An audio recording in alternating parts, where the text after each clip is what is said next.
తన యొక్క రథాన్ని అధిరోహించి ద్వారకకి ప్రయాణించడానికి సిద్ధమయ్యారు. కుంతీదేవి తన యొక్క కుమారులైనటువంటి భగవంతుడి రక్షించబడటం చూసిన తర్వాత, అంతేకాక తన ముది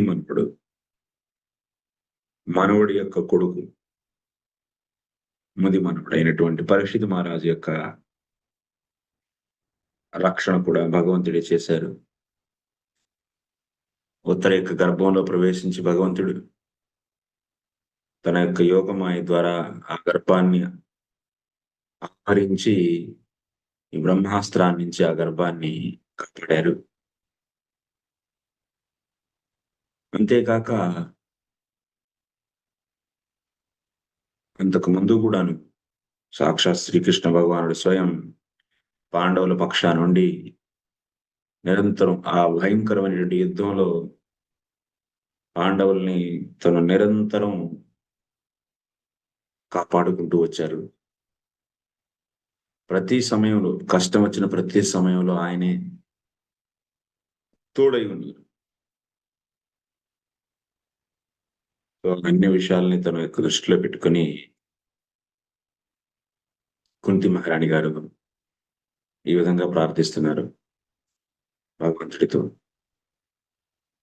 నమస్యే పురుషం త్వాద్యం ఈశ్వరం ప్రకృతే పరం అలక్ష్యం సర్వభూతానాం అంతర్బహిరవస్థితం అలక్ష్యం సర్వభూతానాం అంతర్బహిరవస్థితం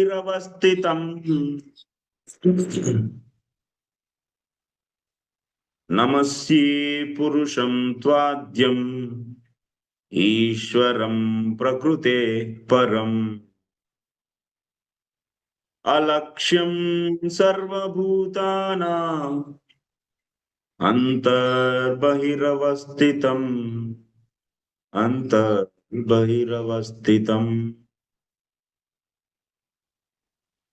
ఏమంటున్నారు? నమస్యే,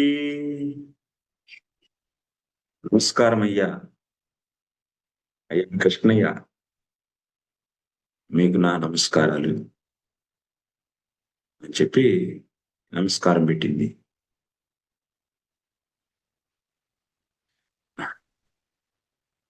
అంటే